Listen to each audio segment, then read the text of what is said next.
ওম শ্রী পরমাত্মনে নমঃ। সবাইকে নমস্কার। তো আজকে শ্রীমদ্ ভগবদ্গীতার প্রথম অধ্যায়ের প্রথম শ্লোক থেকে আলোচনা করার চেষ্টা করছি।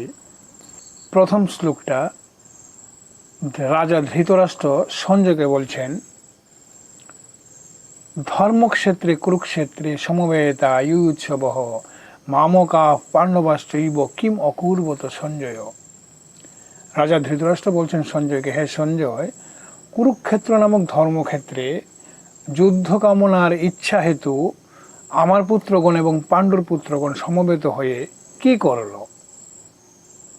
তো এই যে শ্লোকটা ধৃতরাষ্ট্র সঞ্জয়কে বলছেন কুরুক্ষেত্র নামক ধর্মক্ষেত্রে, এই যে রাজা ধৃতরাষ্ট্রের এই যে এখানে একটা কথা, ধর্মক্ষেত্রে কুরুক্ষেত্র নামক ধর্মক্ষেত্রের মধ্যে যুদ্ধ কামনার ইচ্ছা নিয়ে আমার পুত্রগণ এবং পাণ্ডুর পুত্রেরা সমবেত হয়ে কি করল। ওনার মতে এই কুরুক্ষেত্র হচ্ছে গিয়ে ধর্মক্ষেত্র আর বাকি জায়গা হচ্ছে অধর্মক্ষেত্র। একটা ওনার মধ্যে বৈষম্যমূলক দৃষ্টিভঙ্গি দেখা যাচ্ছে। ওনার বৈষম্যতাটা প্রথম শ্লোকের মধ্যে প্রথম উক্তিতে বোঝা গেছে। তো সঞ্জয় কি বলছেন পরের শ্লোকে? সঞ্জয় বলছেন, দৃষ্টা তু পাণ্ডবানিকম বিউরম দুর্যোধনস্তদা আচার্যম উপসংগীয়ম রাজা বচনম অব্রবীত। সঞ্জয় বলছেন, হে রাজন, দুর্যোধন তখন পাণ্ডুপুত্রগণের বিশাল সৈন্যবল এবং সমর বিহু রচনা দেখে আচার্যম উপসংগীয়ম, আচার্যের নিকট অর্থাৎ গুরু দ্রোণের নিকট গিয়ে এই কথা বললেন। কি কথা বললেন? পশ্যৈতান পাণ্ডুপুত্রাণাম আচার্য মহতিম চমুম বিউরাম দ্রুপদ পুত্রেন তব শিষ্যন ধীমতা। বলছেন দুর্যোধন গিয়ে গুরুদেবের নিকট গিয়ে বলছেন, হে গুরুদেব, হে আচার্য, পশ্যৈতান পাণ্ডুপুত্রাণাম মহতিম চমুম, পাণ্ডুপুত্রগণের মহান সৈন্যবল দেখুন। বিউরাম দ্রুপদ পুত্রেন তব শিষ্যন ধীমতা, বিউরাম সমর বিহু যাহা আপনার বুদ্ধিমান শিষ্য দৃষ্ট দ্যুন্মু দ্বারা রচিত। তো এই শ্লোকটার মধ্যে দুর্যোধন যখন গুরুর কাছে গিয়ে বলছেন, দুর্যোধনের এখানে মানসিক অবস্থা দেখুন। গুরু দ্রোণকে গিয়ে বলছেন, আপনার বুদ্ধিমান শিষ্য দৃষ্ট দ্যুন্মু, যাকে আপনি খুব যত্ন করে সমর বিহু রচনা করা শিখিয়েছিলেন, সেই দৃষ্ট দ্যুন্মু সেই সমর বিহু আজকে আমাদের বিরুদ্ধেই রচনা করেছেন, আমাদের বিরুদ্ধে যুদ্ধ করার জন্য। তারপর দুর্যোধন বলছেন, অত্র ষোড়া মহেশাসা ভীমার্জুন সমায়ুধি ইয়ুধান বিরাটস্য দ্রুপদস্য মহারথ দৃষ্টকেতুশ্চিকিতান কাশীরাজস্য বীর্যবান পুরজিৎ কুন্তি ভুজস্য শৈবশ্চ নরপঙ্গবহ ইয়ুধা মনুষ্য বিক্রান্ত উত্তমৌজস্য বীর্যবান সৌভদ্র দ্রৌপদেয়শ্চ সর্বৈব মহারথাহা। তো এখানে বলছে এই যে সমর বিহুর মধ্যে মানে এই সৈন্যবলদের মধ্যে পাণ্ডুপক্ষের মধ্যে যারা যারা বিশিষ্ট সৈন্যগণ আছেন, সেনাগণ আছেন, তাদের সম্বন্ধে বলছেন, অত্র সৌরা মহেশাসা ভীমার্জুন সমায়ুধি, এই যুদ্ধক্ষেত্রের মধ্যে পাণ্ডুপক্ষের মধ্যে যারা আছে, এই যে তাদের মহান সৈন্যবলের মধ্যে যারা আছে, তারা সুরা মহেশাসা, তারা অত্যন্ত শক্তিশালী এবং শ্রেষ্ঠ শ্রেষ্ঠ ধনুর্ধরগণ আছেন, যারা ভীমের মতো শক্তিশালী এবং অর্জুনের মতো ধনুর্ধারী। যুধান বিরাট দ্রুপদ, রাজা বিরাট দ্রুপদশ্চ মহারথ, মহারথী দ্রুপদ দৃষ্টদ্যুম্নের বাবা, দ্রৌপদীর পিতা। দৃষ্টকেতু চিকিতান কাশীরাজস্য বীর্যবান, এখানে দৃষ্টকেতু আছেন, চিকিতান আছেন, বীর্যবান শক্তিশালী কাশীরাজ আছেন। তারপরে বলছেন, পুরোজিৎ কুন্তি ভুজস্য শৈবশ্চ নরপঙ্গবহ, এখানে পুরোজিৎ আছেন, কুন্তি ভুজ আছেন, শৈবশ্চ নরপঙ্গবহ মানব সমাজের শ্রেষ্ঠ শৈব আছেন। তারপরে বলছেন,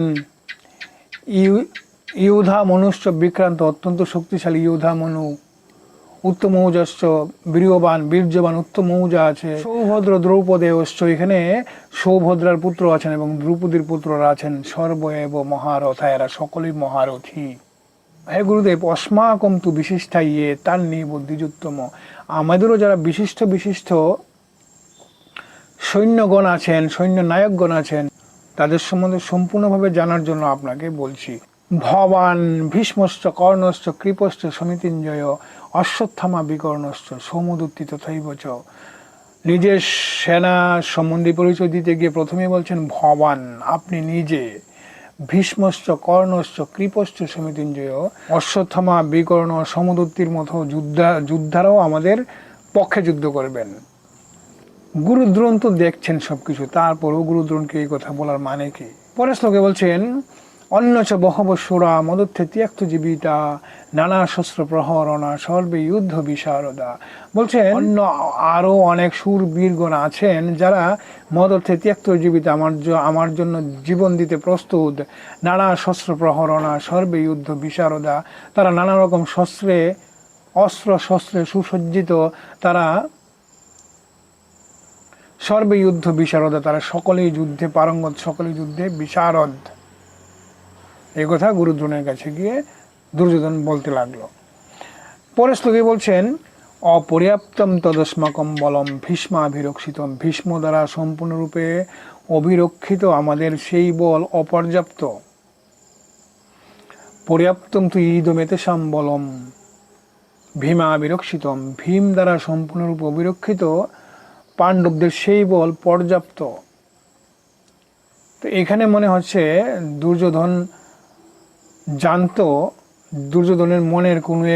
দুর্যোধনের বিবেকের কোনো এক জায়গার মধ্যে হয়তো বা সত্য সম্বন্ধে একটু আলোকপাত হয়েছিল যে এই যে আমরা যুদ্ধ করছি, এই যুদ্ধক্ষেত্রের মধ্যে আমরা কিন্তু অধর্মের পক্ষে যুদ্ধ করছি, আমরা ন্যায়ের পক্ষে যুদ্ধ করছি না। হয়তো এই জন্যই বুঝতে পেরেছিল যে এখানে ভগবান শ্রীকৃষ্ণ অর্জুনের সারথি আছে, স্বয়ং ধর্মের প্রতীক যিনি ভগবান শ্রীকৃষ্ণ, তিনি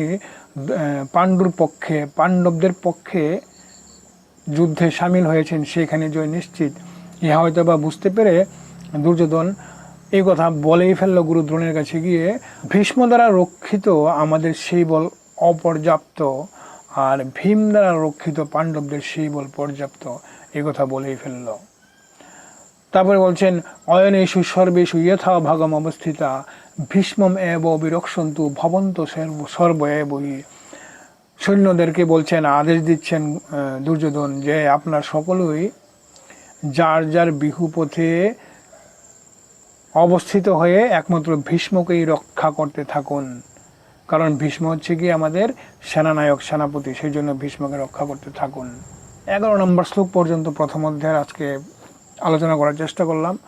আমরা পরবর্তী ভিডিওতে 12 থেকে আস্তে আস্তে অগ্রসর হব।